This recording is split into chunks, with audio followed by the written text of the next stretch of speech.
Let's talk about the American League Championship Series, shall we? The Toronto Blue Jays are going to the World Series as they defeat the Seattle Mariners. And they're hosting game one on Friday against the LA Dodgers, the world champions. But let's talk about how the Blue Jays beat the Mariners. George Springer. You know what they say about karma. Some people believe in it, some don't, but it's coming to get you. If you didn't think it was real, it was real. Remember how those idiot Mariner fans booed or cheered when George Springer got hit in his knee the other night, and they were like mocking, and the Blue Jays remembered it? Who got the last laugh? When he hit that 3-run home run and ended the game tonight, boy, talk about karma and the big payback, to quote James Brown. That was a stunner.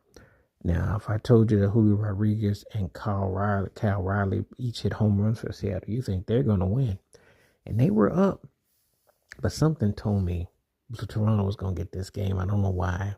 I just thought the momentum was there. And I think that you got to score a lot to beat them.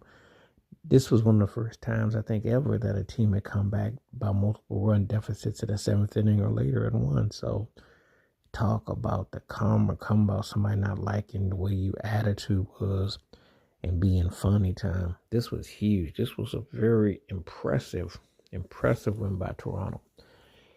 The Mariners are the only team to never get the pennant, and they still remain pennantless. This there was their first trip to the AL Championship Series in 24 years. I remember when they lost to the Yankees back in the day. Now, they had a great season. They actually did better than a lot of people that, known for kind of what they do. And to be honest with you, they just lost to a better team, but they were pretty evenly matched. To be honest with you, there wasn't a lot that really separated these two teams.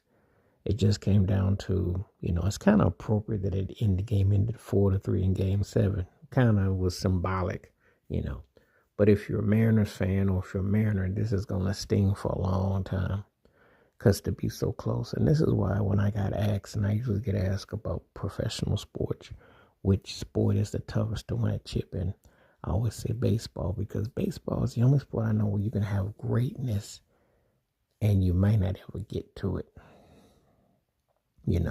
So nothing is guaranteed. That's the toughest sport, I can tell you, because there are teams that go to win, and then there are teams that they might go a lifetime and don't see nothing despite the talents they have. So, but the Mariners fought hard. Dan Wilson did a great job as the manager. They overcame a lot. They were feisty. One thing I will say about the Mariners, unlike in the years past, there was no quit in them. And what I mean by that also is that they won close games.